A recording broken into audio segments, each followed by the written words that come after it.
നമസ്കാരം, എല്ലാ കുട്ടികൾക്കും ഗിരീഷ് സാറാണ്. +2 പ്രാക്ടിക്കൽ സീരീസിലേക്ക് സ്വാഗതം. ആദ്യമായിട്ട് ഈ ചാനൽ കാണുന്നവരൊന്ന് സബ്സ്ക്രൈബ് ചെയ്തേക്കുക. വളരെ ഇമ്പോർട്ടൻറ്റ് വീഡിയോ. +2 പ്രാക്ടിക്കൽ ഇനിയും വരും ദിവസങ്ങളിൽ ഇന്ന് പല സ്കൂളിലും തുടങ്ങിയിട്ടുള്ളവർ കമൻസ് ഇടുക. നാളെ പ്രാക്ടിക്കൽ ഉള്ളവർ കമൻറ്റ് ചെയ്യുക. ഈ വീഡിയോ മാക്സിമം ഷെയർ ചെയ്ത് പോകേണ്ടതാണ്. അവർക്ക് വേണ്ടിയുള്ള വളരെ ഇമ്പോർട്ടൻറ്റ് വീഡിയോ. +2 പ്രാക്ടിക്കൽ ലാബിന് വേണ്ടി എന്തൊക്കെ കാര്യങ്ങൾ നിർബന്ധമായി ശ്രദ്ധിക്കണം. നമ്മളെല്ലാം പഠിച്ചു, അടിപൊളിയായിട്ട് ചെയ്തു. പക്ഷേ എവിടെങ്കിലുമൊക്കെ 3-4 മാർക്ക് പോയാൽ, 1 മാർക്ക് പ്രാക്ടിക്കലിന് പോയാൽ നിങ്ങളുടെ ഒരു ഗ്രേഡ് കുറയും. എന്നിട്ട് 1 mark can decide your future എന്നാണ് ഞാൻ പറയാറുള്ളത്. കാരണം വേറൊന്നും കൊണ്ടല്ല, 200-180 A+. നിങ്ങൾക്ക് പ്രാക്ടിക്കൽ 1 മാർക്ക് പോയാലോ 179, അത് A ആയി. ഇതുപോലെ B+B ആകും. ഒറ്റ മാർക്ക് മതിയല്ലോ. അന്നേരം വളരെ ശ്രദ്ധിക്കേണ്ട കാര്യം, ഷെയർ ചെയ്യാൻ പറ്റുന്നവർ മാക്സിമം ഈ സമയങ്ങൾക്കുള്ളിൽ ഷെയർ ചെയ്യാൻ നോക്കുക. നമ്പർ 1, ഒന്നാമത്തെ കാര്യം, നമ്മൾ ഫിസിക്സ് പ്രാക്ടിക്കലിന് 2 എക്സ്പീരിയൻസ് ആണ് ചെയ്യേണ്ടത്. 2 എക്സ്പീരിയൻസ് ആണ്. ക്വസ്റ്റ്യനകത്ത് ചിലപ്പോൾ അത് മാർക്ക് ചെയ്തേക്കുന്ന രീതി ചിലപ്പോൾ ടിക്കായിരിക്കും.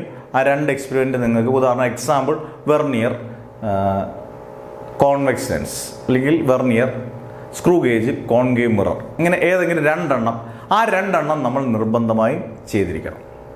ഓക്കെ, അത് ശ്രദ്ധിച്ചോളുക. 2 എക്സ്പീരിയൻസ് ആണ് ശ്രദ്ധിക്കേണ്ടത്.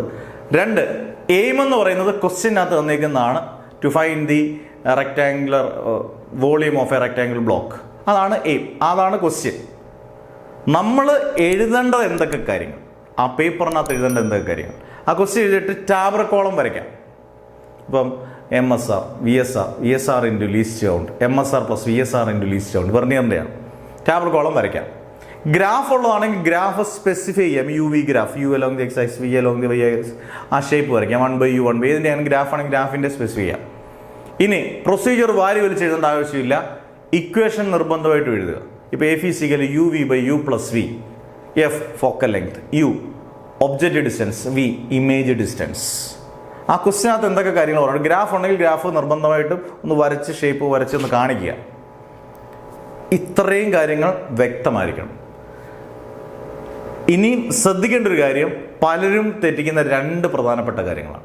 ഒന്ന്, ഈ ഫിസിക്സിൻ്റെ പ്രാക്ടിക്കലിൻ്റെ ഉത്തരം എഴുതുമ്പോൾ, ഉദാഹരണം ഫോക്കൽ ലെങ്ത് F = 10, യൂണിറ്റ് എഴുതത്തില്ല. വളരെ ഇമ്പോർട്ടൻറ്റ്, ചെറിയ കാര്യമാണ്, പക്ഷേ നമ്മൾ മറന്നുപോകും. 10 സെൻറ്റിമീറ്റർ ആണെങ്കിൽ അതിനെ മീറ്ററിലോട്ട് കൺവേർട്ട് ചെയ്യണം. 10 × 10⁻² മീറ്റർ. യൂണിറ്റ് എഴുതാൻ മറക്കരുത്, വെരി ഇമ്പോർട്ടൻറ്റ്. അടുത്തത്, ഏറ്റവും കൂടുതൽ പേര് പരീക്ഷ കഴിഞ്ഞിട്ട് ഇറങ്ങി വന്നതിന് ശേഷം ആലോചിക്കുന്ന 2 കാര്യമാണ്. 2 പ്രാക്ടിക്കൽസ് ഉണ്ടെങ്കിൽ എത്ര റിസൾട്ട് കാണും? 2 റിസൾട്ട് കാണും. വെർനിയറിന് റിസൾട്ട് ഉണ്ട്, ലെൻസാണ് കോൺവെക്സ് ലെൻസ് ആണെങ്കിൽ കോൺവെക്സ് ലെൻസിന് റിസൾട്ട് ഉണ്ട്. 2 പ്രാക്ടിക്കലിനും 2 റിസൾട്ട് എഴുതിയെന്ന് ഉറപ്പാക്കിയിട്ടേ ഇറങ്ങാവുള്ളൂ. റിസൾട്ട് എന്ന് പറഞ്ഞാൽ നമുക്ക് ഫൈനലായിട്ട് കിട്ടുന്നത്, ഇപ്പോൾ volume of rectangle block = 5.55 × 10⁻⁻6 m³. Focal length of a convex lens = 10 centimetre, 10 × 10⁻² metre. ഫൈനലായിട്ടുള്ളത് മാത്രം റിസൾട്ടായിട്ട് എഴുതുക. സോറി, നല്ല ചുമയാണ്, എക്സ്ട്രീംലി സോറി. അന്നേരം റിസൾട്ട് എഴുതാൻ മറക്കരുത്. ഇപ്പം പറഞ്ഞു മനസ്സിലായോ? ഞാൻ എന്തൊക്കെ വേണ്ടാന്ന് പറഞ്ഞുകൊണ്ട് കഴിഞ്ഞ ദിവസം ഒരു വീഡിയോ ചെയ്തിട്ടുണ്ട്, അത് നിങ്ങൾക്ക് നോക്കാം. നമ്മുടെ വീഡിയോ എന്തൊക്കെ ചെയ്യണ്ട. ഇത് നമുക്ക് എന്തൊക്കെ നിർബന്ധമായും ചെയ്യണം. അതിനകത്ത് വരുന്ന കാര്യങ്ങൾ, 1 ഈ പറഞ്ഞ 2 അപ്പാരറ്റസ് തരുന്നത്, 2 ഈ പറഞ്ഞ പോലെ എയിം എന്ന് പറയുന്ന ക്വസ്റ്റ്യനാണ്. നമ്മൾ ടാബർ കോളം വരയ്ക്കണം. പ്രിൻസിപ്പിളിനകത്ത് ഇക്വേഷൻ വേണം. ഗ്രാഫ് ഉണ്ടെങ്കിൽ ഗ്രാഫ് ഇതാക്കണം. യൂണിറ്റ് നിർബന്ധമായിട്ട് എഴുതിയിരിക്കണം. റിസൾട്ട് നിർബന്ധമായിട്ട് എഴുതിയിരിക്കണം. ഇതൊക്കെ നമ്മൾ ചെറിയ കാര്യങ്ങളാൽ മറന്നുപോകും, മാർക്ക് പോവുകയും ചെയ്യും. ഇത് ഫിസിക്സിൻ്റെ പ്രാക്ടിക്കലിൽ നിർബന്ധമായും ചെയ്യേണ്ട കാര്യങ്ങൾ. ഇന്ന് തന്നെ ഒരു നിങ്ങൾക്ക് ഇമ്പോർട്ടൻ്റ് ആയിട്ടൊരു വീഡിയോ വരും. എങ്ങനെ ഇക്കാലത്ത് അധ്യാപകരെയും രക്ഷാകർത്താക്കളെയും പറ്റിക്കാൻ വളരെ ബുദ്ധിമുട്ടാണ്. അന്നേരം എല്ലാ വർഷവും ഞാൻ ചെയ്യുന്നതാണ്. ഉഡായിപ്പിലൂടെ 2024 ന്യൂ ജനറേഷൻ ഉഡായിപ്പിലൂടെ എങ്ങനെ ഫുൾ മാർക്ക് നേടാം പ്രാക്ടിക്കലിൽ. Just wait and see. Video ഉപകാരപ്പെട്ടെന്ന് തോന്നുവാണെങ്കിൽ ഉറപ്പായിട്ട് സബ്സ്ക്രൈബ് ചെയ്യുക, മാക്സിമം ഷെയർ ചെയ്യുക. Never ever give up. അടുത്ത വീഡിയോ വളരെ സ്പീഡിൽ തന്നെ നിങ്ങളുടെ മുമ്പിലെത്തും. ഓക്കെ.